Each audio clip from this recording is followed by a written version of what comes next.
Well, this morning, the investigation continues into why police say one Santa Fe County Sheriff's deputy shot and killed another one early yesterday morning. Now, the question this morning is why, and it's something we could learn the answer to when the accused gunman appears in court and the criminal complaint is made available today. News 13's Catherine Wazone spent the morning looking into the case and has new details for you this morning. Catherine? That's right, Crystal. Deputy Ty Chan is sitting in jail this morning, charged with murder. Authorities say he gunned down and killed his fellow deputy Jeremy Martin at a hotel in Las Cruces where they were staying after driving an inmate to Arizona. We do believe that they were drinking alcohol at that pub, but I don't know the level of intoxication on this. Las Cruces police spokesperson Dan Trujillo is talking about Dublin Street Pub. We now know this morning that that is just one of 3 restaurants Deputy Martin and Deputy Chan visited while in Las Cruces Monday night. But officials say it was at Dublin's where the two got into a heated argument. That argument carried over to Hotel Encanto, where the two were sharing a room on the 7th floor. One witness described on Twitter waking up to 6 shots. Minutes later, police surrounded the hotel with rifles drawn. They found Deputy Jeremy Martin dying in the hotel lobby. He'd been shot in the back. He was trying to flee from that hotel room down the hallway and into the elevator. Canine officer soon arrested Chan in a stairwell as he was trying to get through a locked door to the hotel roof. His gun was nearby. Investigators believe Chan used his deputy-issued Glock to shoot Martin. Trujillo says things could have been much worse. They found a number of gunshot holes in the walls of the hotel and the elevator. Back to you. As we mentioned, Ty Chan is set to face a judge today, and he is in jail without bond this morning. Now, we sorted through some details about both deputies. Jeremy Martin was 29 years old. He was married with 3 kids and 1 on the way. He had been with the department for about 2.5 years after moving to Santa Fe from Phoenix. Deputy Ty Chan is 27 years old. He grew up in Santa Fe and went to Santa Fe High School. He has been with the department for 3 years.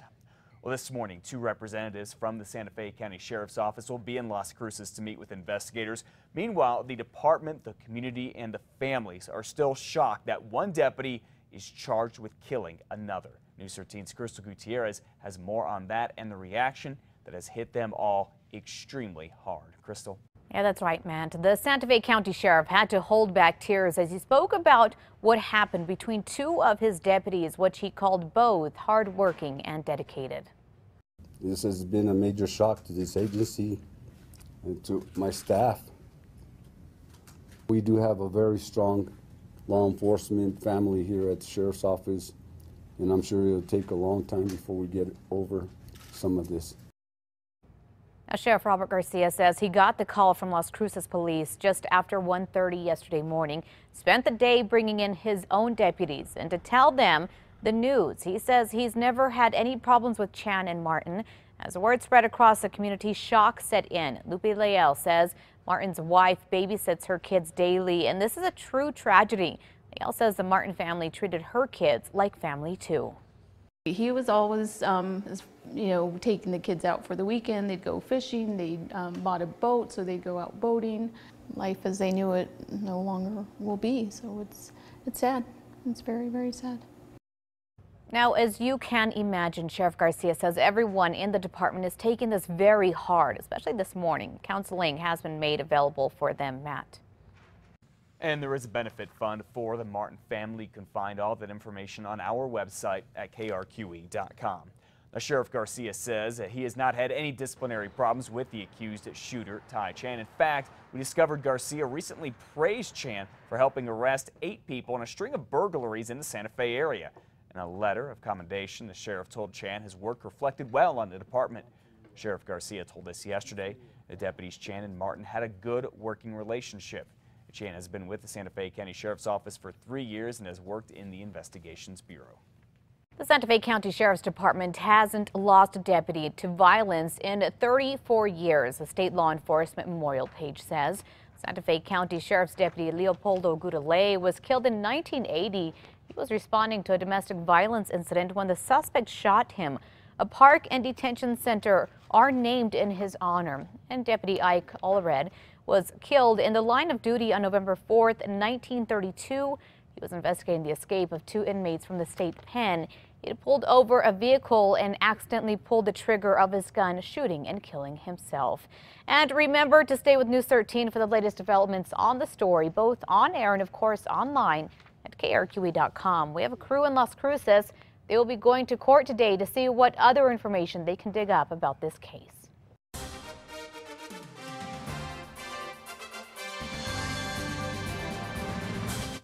At 5:07 now, a congressional district that has historically been a big political battleground is not expected to be a very close fight this year. Political analysts expect Democrat Michelle Lujan Grisham to easily win re-election to the U.S. House next week and beat Republican challenger Mike Freese.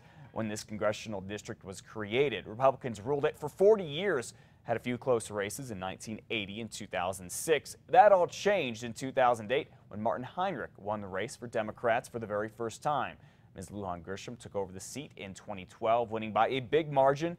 This year's race has been very quiet so far. The most important factor in this is the demographic change. We have become much more Hispanic and as a result much more Democratic over the last 20 or 30 years. Another thing not playing well for Republicans in this district, an incumbent has never lost a re-election bid.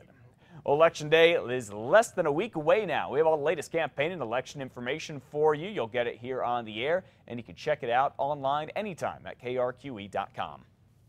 Time is now 5:08 on your Wednesday morning. Looks like the vacant Solo Cup factory in Belen will now be headquarters to a new fashion company, and with it bringing hundreds of new jobs. Global Fashion Technologies announced yesterday it's moving its headquarters and manufacturing to the old Solo Cup factory south of Belen. The new company will take clothing scraps and use them to make new clothes. Now that will bring 300 new jobs with it. They hope to open in April and will hold job fairs in the near future.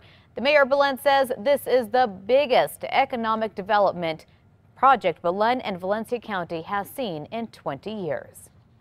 Well, it is now so hard to find teachers in southeastern New Mexico that one school district there is now lowering its expectations, hoping to fill the void. The Hobbs Municipal School Board voted last week to suspend the district's requirement that teachers get their master's degrees within the first 6 years of teaching there. But the teacher shortage is so overwhelming right now. The region's oil boom has made it difficult for people to find homes, and even though a master's degree is no longer a requirement, teachers are still encouraged to go ahead and get one.